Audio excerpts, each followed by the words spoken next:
নমস্কার বন্ধুরা, রিয়াজ কিচেনে তোমাদের সকলকে স্বাগতম।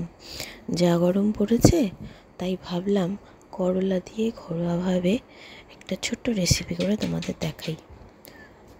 প্রথমে কড়াতে তেল গরম করতে দিয়ে দিয়েছি, সেখানে একটু রাঁধুনি ফোড়ন করে দিলাম। এবার ছোট ছোট করে কেটে রাখা আলু তেলে ছেড়ে দিলাম। সেটাকে একটু তেলে ভেজে নিয়ে অল্প একটু, তারপরে এই একইভাবে কেটে রাখা করলাগুলো ছেড়ে দিলাম। করলাগুলো কিন্তু আমি কেটে কেটে অনেকক্ষণ নুন জলে ভিজিয়ে রেখেছিলাম, কারণ তাতে করলার তেতো ভাবটা অনেকটাই চলে যাবে, তাই জন্য। তারপর এগুলোকে ভালো মতন ভেজে নিয়ে পরিমাপ মতন নুন হলুদ দিয়ে দেব।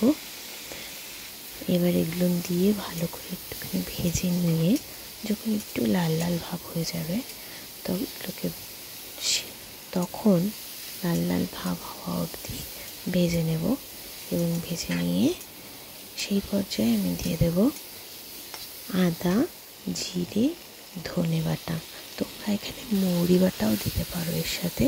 আমার ঘরে মৌরি ছিল না, তাই আমি দিতে পারিনি।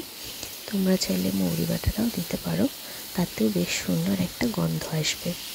তারপর অল্প অল্প করে জল দিয়ে দিয়ে যাতে নিচে ধরে না যায়, সেই জন্য অল্প করে জল দিয়ে দিয়ে ভেজে নেবে।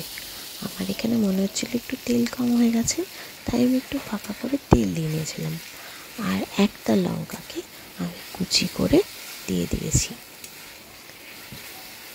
তারপর বেশ কিছুক্ষণ এটাকে অল্প অল্প হালকা হালকা জল দিয়ে দিয়ে ভেজে নেব, যতক্ষণ অবধি মশলার কাঁচা গন্ধ না চলে যায়।